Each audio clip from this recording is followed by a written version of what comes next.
A Picture Book of Martin Luther King Jr.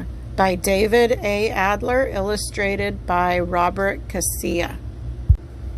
A Picture Book of Martin Luther King Jr. A Picture Book of Martin Luther King Jr. Martin Luther King Jr. was one of America's great leaders. He was a powerful speaker, and he spoke out against laws which kept black people out of many schools and jobs. He led protests and marches demanding fair laws for all people. Martin Luther King Jr. was born on January 15, 1929, in Atlanta, Georgia. Martin's father was a pastor. His mother had been a teacher. Martin had an older sister, Willie Christine, and a younger brother, Alfred Daniel. Young Martin liked to play baseball, football, and basketball. He liked to ride his bicycle and to sing. He often sang in his father's church. Martin is in the center, with his brother Alfred on the left and his sister Willie Christine on the right.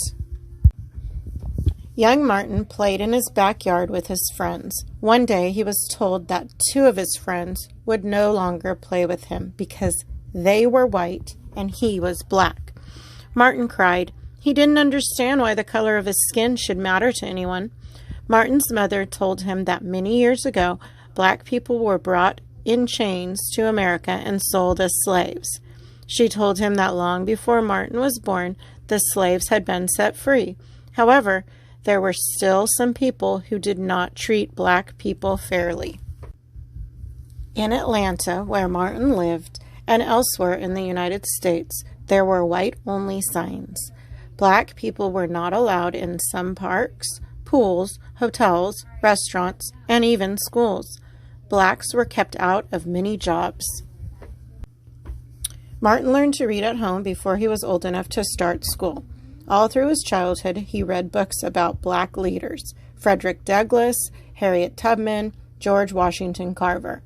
Martin was a good student. He finished high school 2 years early and was just 15 when he entered Morehouse College in Atlanta.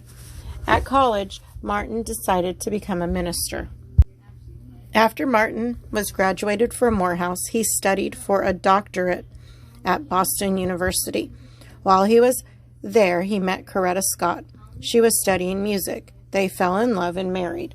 In 1954, Martin Luther King Jr. began his first job as a pastor in Montgomery, Alabama.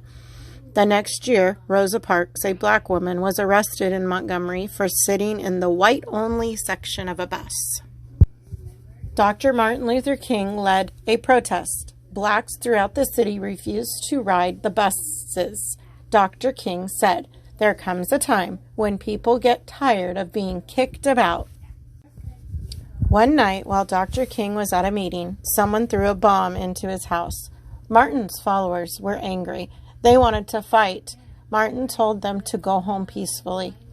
"We must love our white brothers," he said. "We must meet hate with love." The bus protest lasted almost a year. When it ended, there were no more white-only sections on buses. Dr. King decided to move back to Atlanta in 1960. There he continued to lead peaceful protests against white-only waiting rooms, lunch counters, and restrooms. He led many marches for freedom. In 1963, Dr. King led the biggest march of all, the March on Washington. More than 200,000 black and white people followed him. "I have a dream," he said in his speech. "I have a dream that my 4 children will one day live in a nation where they will not be judged by the color of their skin, but by the content of their character." The next year, in 1964, Dr. King was awarded one of the greatest honors any man can win, the Nobel Peace Prize. The country was changing. New laws were passed. Blacks could go to the same schools as whites. They could go to the same stores, restaurants, and hotels. White-only signs were against the law. Dr. King told his followers to protest peacefully, but there were some riots and some violence.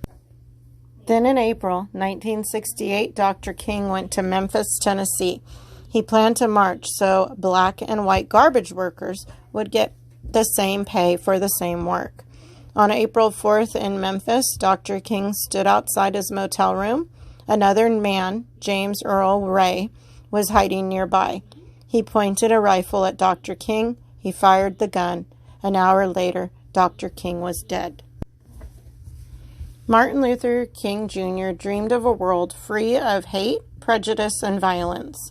Carved on the stone which marks his grave are the words, "I'm free at last."